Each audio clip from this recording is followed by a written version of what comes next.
नमस्कार दोस्तों, कैसे हो आप सारे लोग। आशा करते हैं हम जो जहाँ पर भी हैं अपने अपने कर्तव्यों को सच्चाई के साथ और प्यार के साथ निभाने की जी तोड़ कोशिश किए जा रहे हैं और हम हमारे साधना में माँ बाबा के आशीर्वाद से, गुरु की कृपा से और परमेश्वर की इच्छा अनुसार सफल रहेंगे, है ना। तो चलिए आज हम आज की रूपकथा सुन लेते हैं, पढ़ लेते हैं, जान लेते हैं।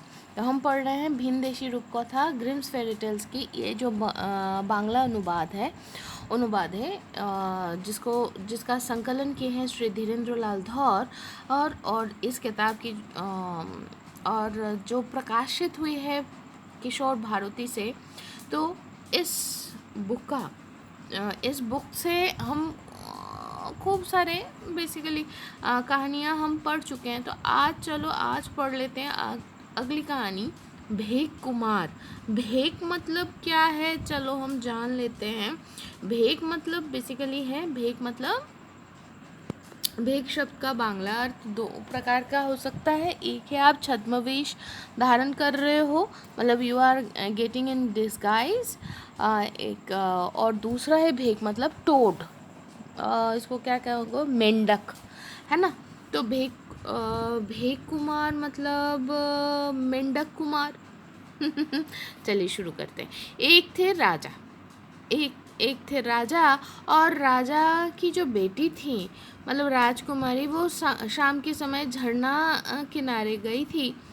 वहाँ पर झरना की जो पानी है, जल जो है वो प्रवाहित हो रही थी बहुत सुंदर से, और उसके ऊपर जो धूप है वो धूप गिर के लाल नील कई सारे रंग बिखेर रहे थे। कितना सुंदर परिवेश था, है ना। जस्ट सोचिए ऐसे।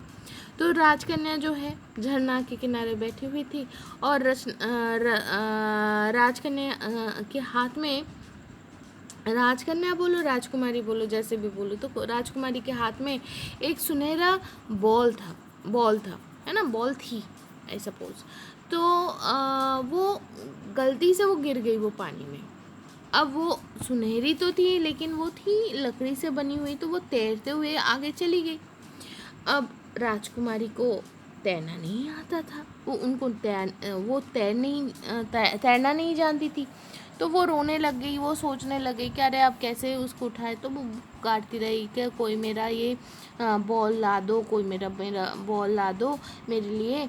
तो एक मेंढक, काला सा एक मेंढक अचानक से वो पानी से अपने दोनों आंखें बाहर करके राजकुमारी को देखने लग गया और फिर कहे कि मैं आपको ये जो बॉल है आपकी जो बॉल है मैं वापस कर सकता हूँ, आपके पास वापस लेके आ सकता हूँ, लेकिन इसके बदले में आप मुझे क्या दोगे।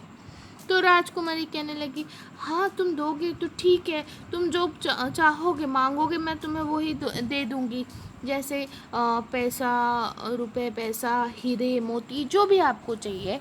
तो मेंढक बोले, नहीं मुझे वो सब कुछ नहीं चाहिए, मुझे आपके साथ एक ही थाल में खाना खाना है, पहली बात, और दूसरी बात आपके ही बिस्तर में आपके साथ मुझे सोना है। ये दो शर्त है। तो राजकुमारी सोची, है ये कैसी शर्त है, चलो ठीक है, वो तो ठीक है बोल दी। मेंढक भी उनको वापस ला दिए वो बॉल। अब जहाँ तक बॉल वापस मिली, राजकुमारी लगाई दौड़, वो दौड़ने लग गई और वो मुड़ के मेंढक की तरफ देखी भी नहीं। और इस तरफ मेंढक पुकारे जा रहा है कि राजकुमारी आप कहाँ चल दिए, हाँ राजकुमारी आप कहाँ चल दिए, अब कितना बुलाए, अरे मुझे आप अपने साथ लेके चलो। लेकिन राजकुमारी ना ये इधर देखा ना आओ देखा ना था, वो दौड़ती रही और फिर अपने घर पे या बोलो राजमहल में वो वापस आ गई। तो दूसरे दिन मतलब अगले दिन हुआ यूँ कि शाम के समय वो खाना खाने बैठी थी, तो अचानक से लगा कि कोई दरवाजे पे ना वो दस्तक दे रहे हैं और सीढ़ी जो और मतलब दस्तक देने से पहले उनको एक कोई लगा कि पत्थर की जो सीढ़ी है उसमें से कोई इतना थप करके थपथपाते हुए कोई सीढ़ी चढ़ी और उसके बाद चढ़े हैं और फिर दरवाजे पे दस्तक दे रहे हैं।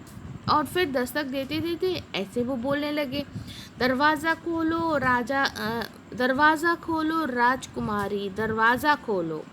खाने की दावत दे के आए हो, अभी क्यों भूल जाओ, अभी क्यों भूलो।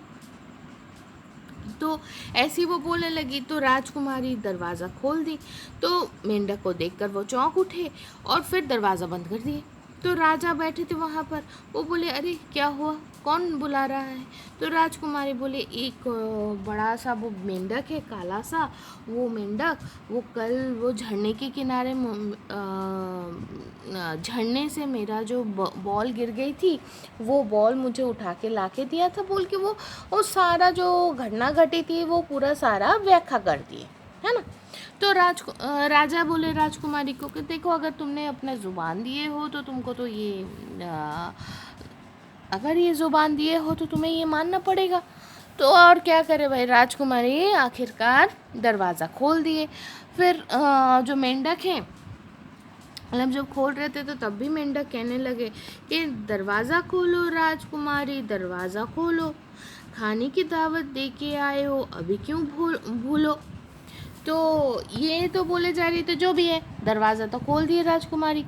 तो मेंढक अंदर आए और आकर कहने लगे कि मुझे टेबल के ऊपर चढ़ा दो, मुझे खाना खाना है।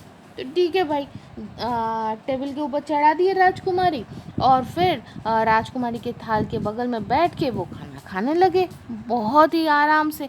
लेकिन राजकुमारी के मतलब राजकुमारी का जो खाना पीना सोच लो कि सब कुछ हो ही गया था, वो और नहीं खा पा रही थी भाई। वैसे एक मेंढक है, वो तुम्हारे थाल के बगल में बैठे हुए हैं तो उसको शायद जो भी है, शी वॉज फीलिंग अनकम्फर्टेबल, है ना, वो सही नहीं समझ पा रही थी तो वो खाना नहीं खाई। अब थोड़ी देर बाद मेंढक ने तो अपना खाना वाना सब ख़त्म कर ली। फिर वो कहने लगी कि मुझे सोना है तो बिस्तर में उठा दो, चढ़ा दो। तो राजकुमारी उसको लेके गई और लेके वो बिस्तर में चढ़ा दी उसको। जहाँ तक वो बिस्तर में लेटा वहाँ तक वो सो गया। और फिर दूसरे दिन जहाँ तक सुबह हुई, राजकुमारी क्या देख रही है कि वो मेंढक जो है वो बाहर निकल के चला गया। राजकुमारी की भी जान में जान आ गई। वो सोची कि चलो भैया मुसीबत टली, लेकिन मुसीबत टला नहीं। अगले 2 दिन तक यही होता रहा। शाम होए वो दस्तक दिए, कभी ये बोले कि दरवाज़ा खोलो राजकुमारी, दरवाज़ा खोलो, और बिस्तर में सुलाने की दावत देकर आए हो, अब क्यों भूलो। ऐसे कभी बोले कि खाने के बारे में बोले, जो भी है बोलते हैं वो आके खाता है शाम को। और फिर राजकुमारी की जो बिस्तर है वहाँ पर अच्छे से लेट जाता है और सो जाता है और फिर दूसरे दिन सुबह उठ के ही चला जाता है। तो एक दिन हुआ, फिर दूसरे दिन भी हुआ, लेकिन दूसरे दिन मतलब दूसरे दिन रात को जब सोया और फिर जब सुबह हुई तीसरे दिन, मतलब दूसरे दिन बोले तो टोटल 3 दिन बीत चुकी है। अब ये चौथे दिन मतलब 4th डे की बात हो रही है। पहले दिन तो हमने व्याख्या की, फिर और 2 दिन हुआ, अब टोटल 3 दिन बीत गई। अब चौथे दिन जब आई तो भाई राजकुमारी क्या देख रही है कि सुबह जब होते हैं तो इससे पहले राजकुमारी क्या देखी थी कि जो मेंढक है वो घर वापस जा रही है, मतलब वो वापस जा रहा है अपने अपने जगह पे। लेकिन आज वो सुबह जब आँख खोली तो वो क्या देख रही है कि वो बिस्तर पे उसके बगल में कोई मेंढक नहीं सोया हुआ है, एक राजकुमार, एक लड़का सोया हुआ है। और फिर जब उससे पूछताछ किया गया तो पता चला कि वो एक राजकुमार है। और वो जो राजकुमार है भाई, वो एक क्या बोलूँ, अभिशाप से ग्रसित हो गया था।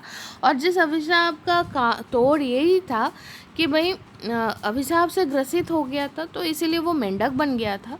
और उसका तोड़ यही था कि अगर कोई उसके थाल में,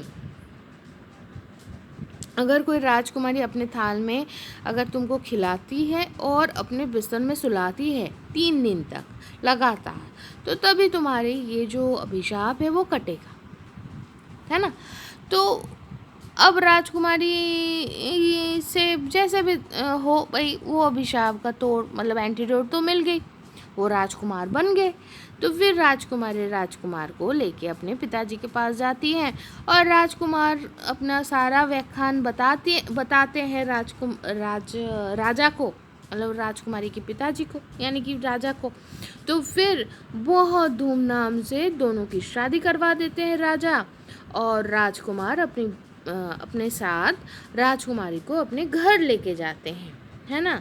तो कहानी के अंत तो यहाँ पर ही होती है।